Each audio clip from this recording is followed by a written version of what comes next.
स्वागत है। अपना परिचय देंगे पहले आप दर्शकों को। क्या नाम है सर आपका? सत्येंद्र कुमार सिंह। जी, पत्रकारिता क्षेत्र में सर कितने वर्षों से हैं आप यहाँ पे? लगभग 34 सालों से है। शुरुआत आपकी सर कहाँ से हुई थी पत्रकारिता क्षेत्र में? पत्रकारिता क्षेत्र में शुरुआत हमारी राजरापा टाइम्स से हुई थी। अच्छा उसके बाद विभिन्न अखबारों से होते हुए मैं दैनिक जागरण में पहुंचा जी। और दैनिक जागरण में पहुंच करके मैं ब्यूरो प्रभारी के रूप में भी बहुत दिनों तक काम किया और कई क्षेत्रों में बेरमो के साथ धनबाद में भी मैं रहा, गिरिडीह में भी मैं रहा और वहाँ से रिटायर होने के बाद मैं अपना एक अलग चैनल चला रहा हूँ। अच्छा, क्या नाम है चैनल सर आपका? चैनल का नाम है SNS24 न्यूज़ और यह समसामयिक घटनाओं पर हम लोग बात करते हैं और उसको हम लोग यही दिखाते हैं, किसी भी खबर का विश्लेषण दिखाते हैं।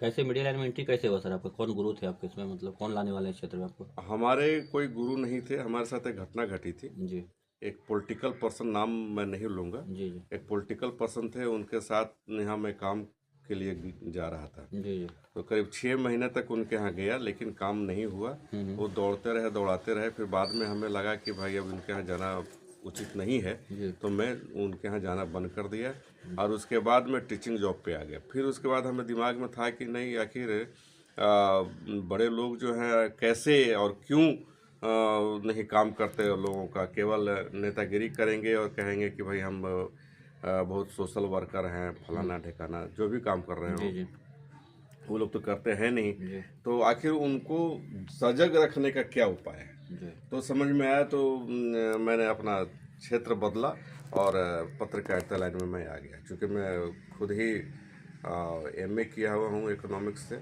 हमें उसका ऑफिस कहाँ था सर? हजारीबाग टाइम्स जब ज्वाइन हजारीबाग हजारीबाग जाकर ज्वाइन किया? हाँ, हजारीबाग जाकर ज्वाइन किया एज ए सब एडिटर और पूरा ये जोन जी। मैंने आपको रहा धनबाद, रामगढ़, हजारीबाग। उस समय से अखबार आपका जो प्रकाशित होता था यहाँ पे बैरमो, कठारा, इस क्षेत्र में आता था? जी आता था और इधर ही ज़्यादा मैं देखता था। अच्छा। मैं यहाँ रह करके ही अपना ऑफिस चलाता था। तो कैसे पता चला रजरप्पा टाइम्स में क्यों चुने? और भी अखबार था, हिंदुस्तान, प्रभात, जागरण, आज, आवाज, तो उसमें चूँकि शुरुआत थी हमारी और हमें देखना था कि मैं लिख पाता हूँ पत्रकारिता के क्षेत्र में कि नहीं। चूँकि खबर लिखना और टीचिंग जॉब में रहना दोनों अलग अलग चीज़ें होती हैं। प्रेशर उसमें कम होगा उस समय, है ना? हाँ, उसमें प्रेशर साप्ताहिक अखबार था। अच्छा अच्छा। साप्ताहिक अखबार था तो सप्ताह में एक बार हमें खबर भेज देनी होती थी और मैं खबर नहीं भेजता कितने था। वर्षों तक उसमें काम किए रजरप्पा टाइम्स में? हमें लगता है कि करीब 7 साल तक मैंने काम अच्छा, किया। उसके बाद फिर किसको ज्वाइन किया? उसके बाद प्रभात खबर को मैंने ज्वाइन किया। प्रभात खबर में कितने वर्ष काम किए? वही लगभग करीब 1-1.5 साल। उसके फिर बाद? उसका बिहार ऑब्जर्वर जो धनबाद से था। जी जी, उसमें कितने साल काम किए बिहार जरूर में? नहीं ज़्यादा दिन, हमें लगता है 6 महीना।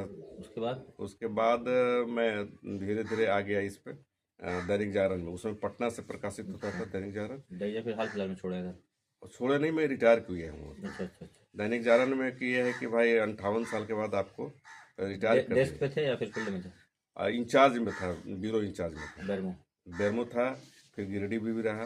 अच्छा। धनबाद में रहा तो धनबाद में डेस्क पे रहा, जी जी। काम सीखने की कैसा अनुभव रहा? दैनिक जागरण से बहुत कुछ सीखने को मिला होगा? दैनिक जागरण एक तरह से ये समझा जाए कि पत्रकारिता का एक स्कूल है जी और खबरों का संचालन या खबरों का संपादन कैसे होता है और किन किन तथ्यों की आवश्यकता पड़ती है, यह जानकारी उसमें हमें मिली और वहीं मैं ट्रेंड हुआ और वहीं हमें पता चला कि अखबार की दुनिया में कैसे खबर का संकलन होता है, उसका संपादन कैसे होता है। किस किस पत्रकार संगठन में सर योगदान दिए हैं, सेवा दी है या फिर जुड़े हैं? बोकारो जिला पत्रकार यूनियन मैंने बनाया था जी और जब मैं जागरण के पहले और जागरण में आया तो उसके बाद समय मिला नहीं। जी और उसके बाद फिर इसलिए समय नहीं मिलता था कि अखबार का ही इतना प्रेशर रहता था कि आदमी काम नहीं कर पाता था। चूँकि ब्यूरो इंचार्ज को बहुत सारे तथ्यों हैं, बहुत सारे काम हो जाते हैं, मैनेजमेंट का भी काम हो जाता है, क्षेत्र से जो खबर आ रही है उसको भी देखना है, रिपोर्टर्स के साथ भी रहना है।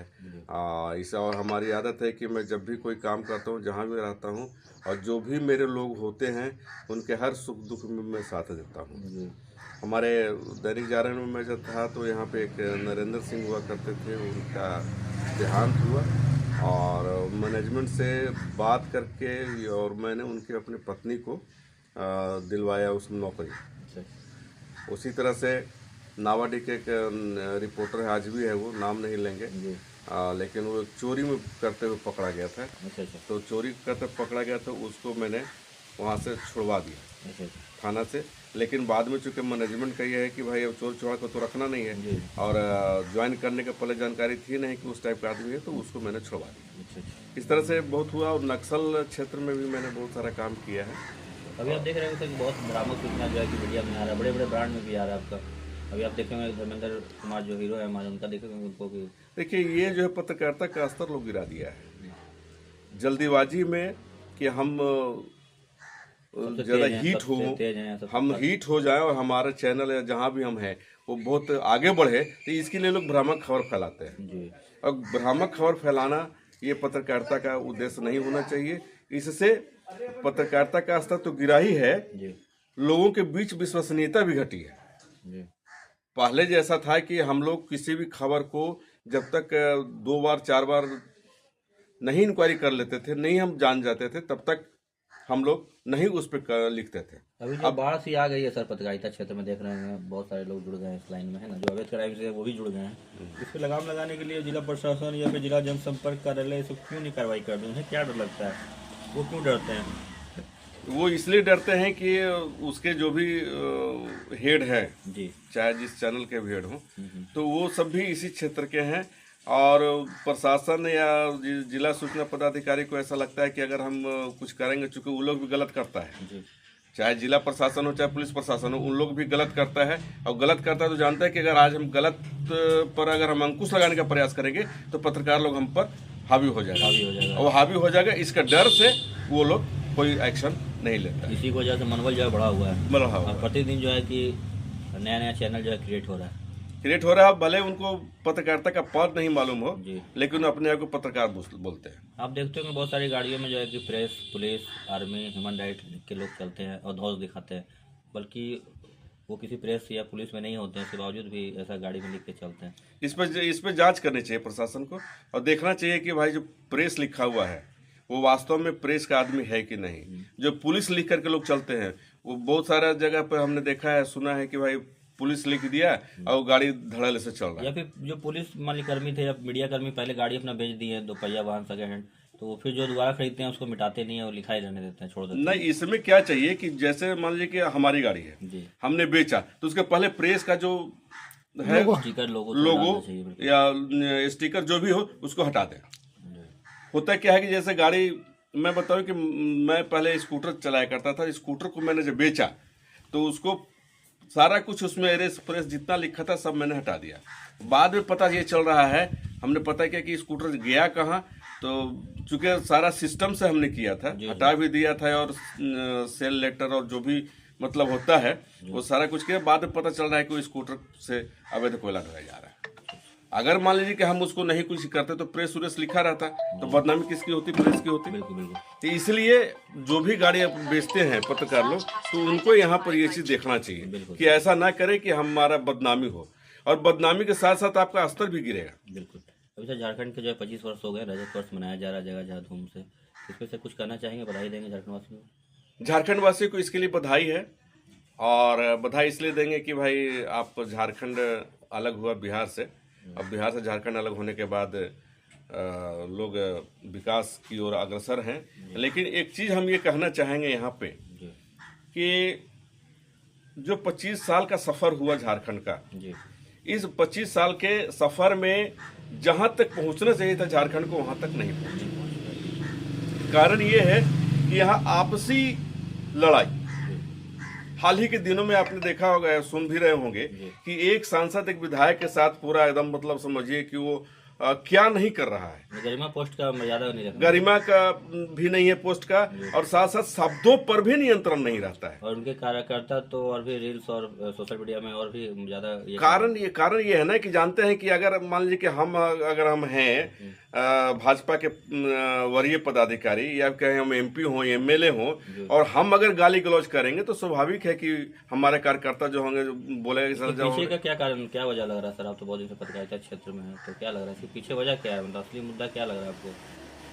असली मुद्दा देखिए अवैध कमाई का है। अच्छा, वर्चस्व जमाने को लेकर के, जब वर्चस्व रहेगा तो अवैध कमाई होगा, और अवैध कमाई रोकने के लिए इसको खुद को संयमित रखना होगा। अगर आप संयमित नहीं रहेंगे तो स्वाभाविक तौर पे आप के लोग भी वैसे ही रहेंगे जैसा आप करेंगे। आप देख रहे होंगे कि बैरमो में जो है कि डुमरी विधायक पहले बहुत सक्रिय थे, बहुत अवैध कारोबार पे मुद्दा पे उठा रहे थे, डुमरी में गाड़ी रोक रहे थे टोल प्लाजा में। अभी देख रहे हैं शांत हो गए हैं। क्या मतलब कारोबार यहाँ बैरमो में बंद हो गया है या फिर उसके पीछे और कुछ कारण है?